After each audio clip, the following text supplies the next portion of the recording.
नमस्कार जी दोस्तों, आज हमारे पास जो पेशेंट है ना, इनके डोर्सल लंबर जंक्शन में दर्द था। यहाँ पे डोर्सल लंबर बताते हैं आपको क्या होता है। देखिए, यहाँ पे जो आपकी रीढ़ की हड्डी होती है ना, यहाँ तक डोर्सल स्पाइन होती है, और उसके बाद फिर जो नीचे के 5 छल्ले होने उसने लंबर स्पाइन बोलते हैं। तो डोर्सल और लंबर, इसका जो जंक्शन होगा ना, यानी D12 और L1 और L1 L2, इसमें इनका दबाव आ रहा था। यहाँ पे वजन उठाने की वजह से ये हिस्से में खिंचाव था और ये छल्ले कंप्रेस हो गए थे, दब गए थे।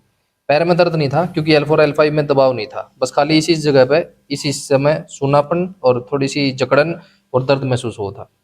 तो चलो, आज इनकी लास्ट सेटिंग है। चलो थ्रस्ट देके खोलते हैं इनको। लंबा सांस लो, खाली करो, रिलैक्स हो जाओ। दोबारा फिर से खाली करो, जोर नहीं लगाना। यहाँ पर डोर्सल लंबर जंक्शन शरीर ढीला करोगे आराम से, और ये जो कटक की आवाज़ है ना आपने, इसमें स्पाइन की अलाइनमेंट होती है। आप ये सोचो कि झटके मारा है, तोड़ा है, वो काम नहीं होता। ढीला करोगे बस। अब इसका जो स्पेस रिड्यूस हो गया था, उसकी अलाइनमेंट होगी दोबारा से। जैसे गाड़ी की अलाइनमेंट हो वैसे पूरी स्पाइन की अलाइनमेंट करनी पड़ा है, जिसके बाद ही दर्द खत्म होगा।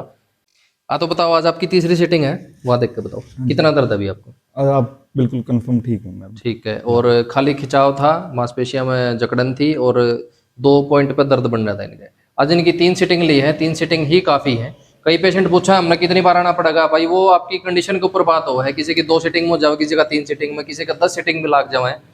ज़्यादा जानकारी के लिए हमारे पास दिए गए नंबर पर फ़ोन करो।